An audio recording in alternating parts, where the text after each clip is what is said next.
My lead source tonight is CNN's Natasha Bertrand, who covers national security and was one of the reporters on this exclusive story that CNN broke the other day. And Natasha, it's great to have you here tonight. Just in terms of what we are hearing today and that briefing that we saw from the defense secretary this morning, which the president, I should note, announced as they were flying back last night together from the Netherlands. I wonder what you made of what he said and what you know based on your reporting.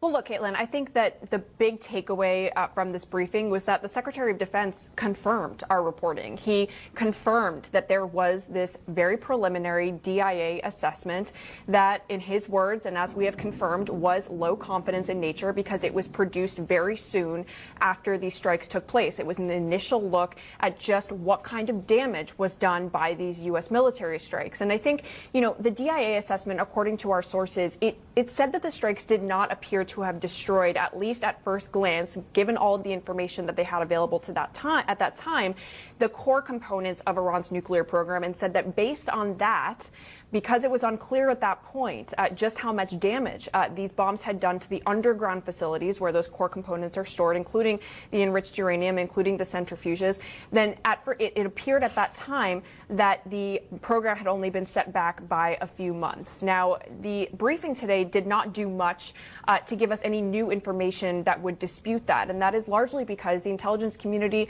is still gathering intelligence about it. That is what they're expected to do, as the chairman of the Joint Chiefs of Staff, Dan Kane, said earlier today. He said, look, we're not going to do the battle damage assessment. That is up to the intelligence community.